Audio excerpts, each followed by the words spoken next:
Video late झाला कारण मी आजारी होते, गावाला गेले होते. पण पुढचा व्हिडिओ मी आत्ता पोस्ट करते आहे.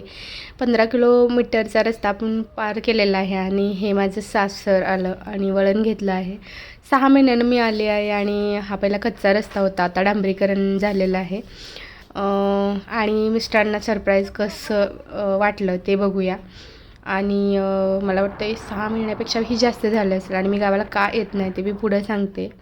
तर मिस्टरांची छोटीशी रिॲक्शन बघूया आणि छोटीशीच क्लिप आहे.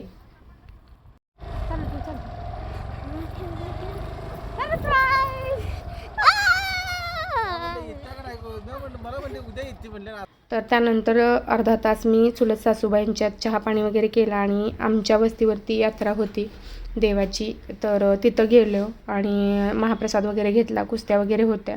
तर मिस्टरांनी त्याचा आनंद घेतला आणि परत आलो आमच्या घरी. तर आमचं घर तुम्हाला बघायला मिळेल आणि पण स्वच्छ नाही आहे, मी घरातून स्वच्छ केल्यानंतर दाखवते. पण आता तात्पुरतं बाहेरनंच व्ह्यू बघा. तर घर खूप घाण झालेलं होतं कारण इथं कुणीही राहत नाही. त्यानंतर मी जिथं झोपायचं होतं तिथं स्वच्छ करून घेतलं कारण 10 वाजलेले होते आणि मीही दिवसभर क्लास घेऊन आणि प्रवास करून खूप दमलेली होते. आणि त्यानंतर प्यायला एक हंडा पाणी घेऊन आले कारण आमची बोर चालू केली होती, शेजारच्या शेतात आम्ही पाणी सोडलं होतं. आणि हा सकाळचा व्ह्यू आहे 6:30 वाजताचा, तर किती छान वाटतं.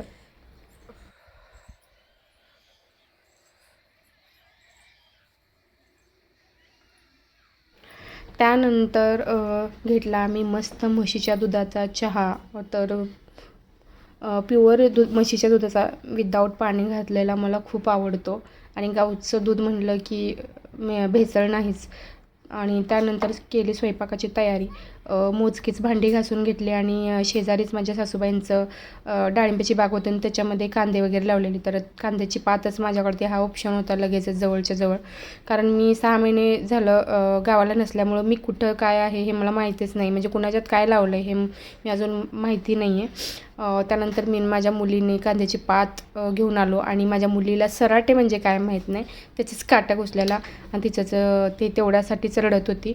आणि हे घर आमचं लांबून कसं दिसतंय, तर हे असं आमचं घर आहे. तर मिस्टरांना खूप छान वाटलं मी आदल्या दिवशी आली कारण त्यांची धावपळ खूप झाली असते दुसऱ्या दिवशी, कारण हा दुसऱ्या दिवशीचा ब्लॉग म्हणजेच आजच तो कार्यक्रम होता आणि मी आदल्या दिवशी स्वच्छ करून घेतलेलं बऱ्यापैकी, त्यामुळं थोडासा तरी आधार झाला होता म्हणजे रात्री झाडलोट केल्यामुळं. आणि तो कार्यक्रम कसा झाला हे तुम्हाला पुढच्या ब्लॉगमध्ये बघायला मिळेल. आणि तब्येत ठीक नसल्यामुळं आवाज व्यवस्थित येत नाही. बाय.